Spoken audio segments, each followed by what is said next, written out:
इधर नगर निकाय चुनाव पर सुनवाई कल होनी है। इससे पहले इसे लेकर पक्ष विपक्ष में बयानबाजी बढ़ती जा रही है। पूर्व सीएम हरीश रावत के निकाय चुनाव पर बयान के बाद शहरी विकास मंत्री मदन कौशिक ने पलटवार करते हुए कांग्रेस की मंशा पर सवाल खड़े कर दिए हैं। आपको बता दें कि कैबिनेट मंत्री मदन कौशिक ने निकाय चुनाव को लेकर सरकार की सभी तैयारियां पूरी होने का दावा किया है।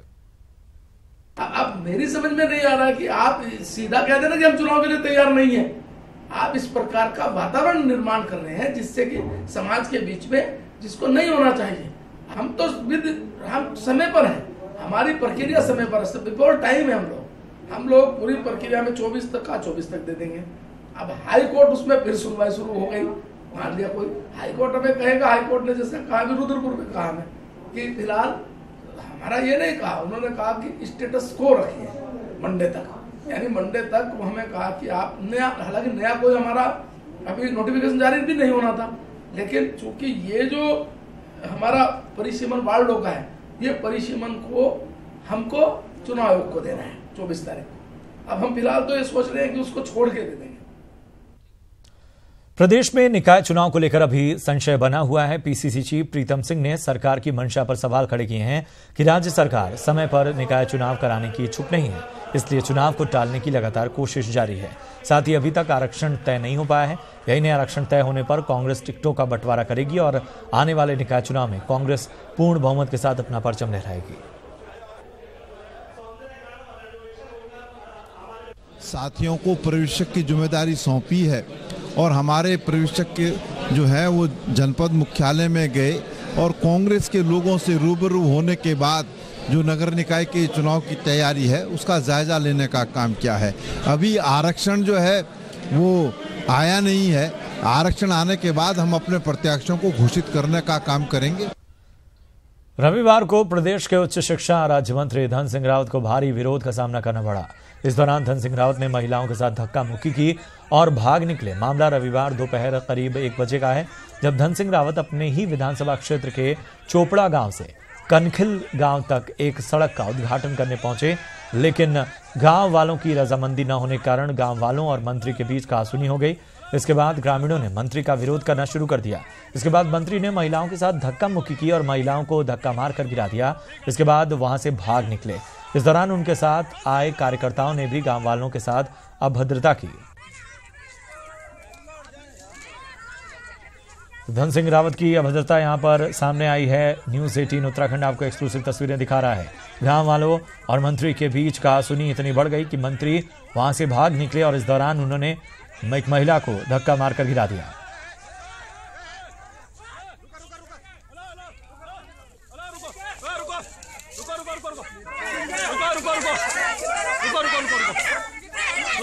ठीक है धन सिंह रावत मुरादाबाद।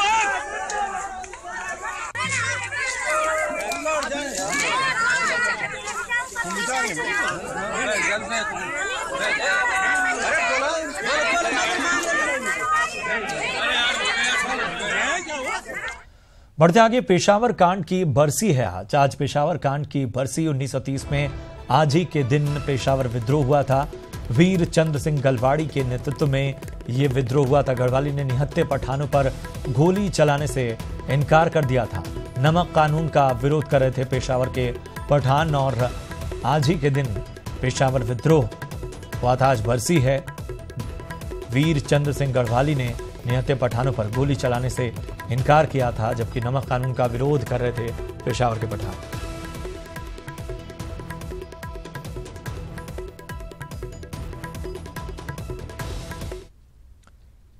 सीबीआई की टीम 2 दिन नैनीताल में, जी हां, रिश्वतखोर अधिकारियों पर नजर है।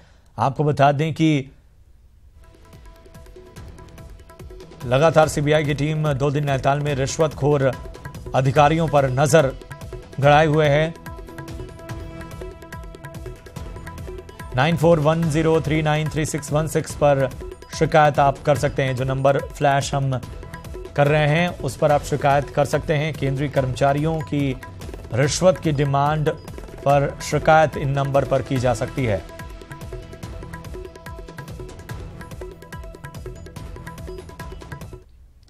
इधर पूर्व सीएम हरीश रावत अल्मोड़ा जिले के दौरे पर हैं। आज जिले के डोल आश्रम में पहुंचे और कार्यकर्ताओं की उन्होंने समस्याएं सुनी।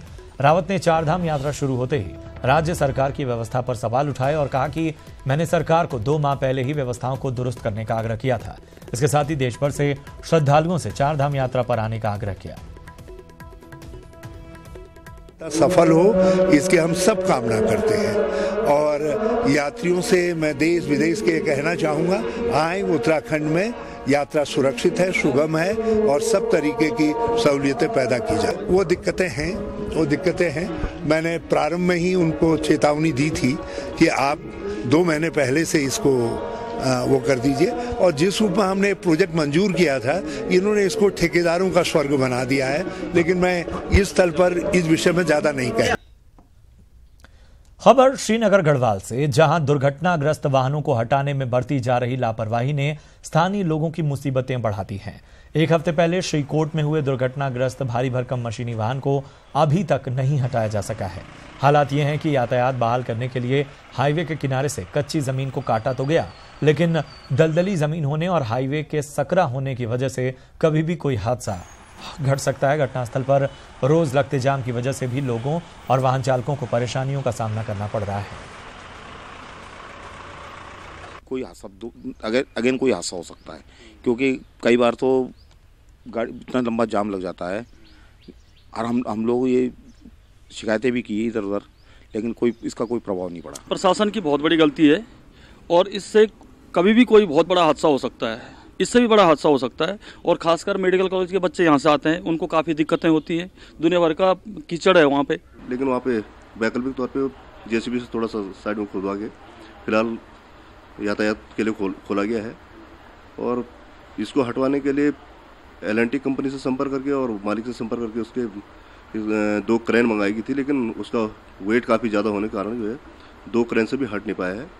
तो इसके लिए ये जो ट्रॉले का मालिक है इससे संपर्क किया गया है, तो उसके द्वारा दिल्ली से जो है क्रेन भिजवाई जा रही है।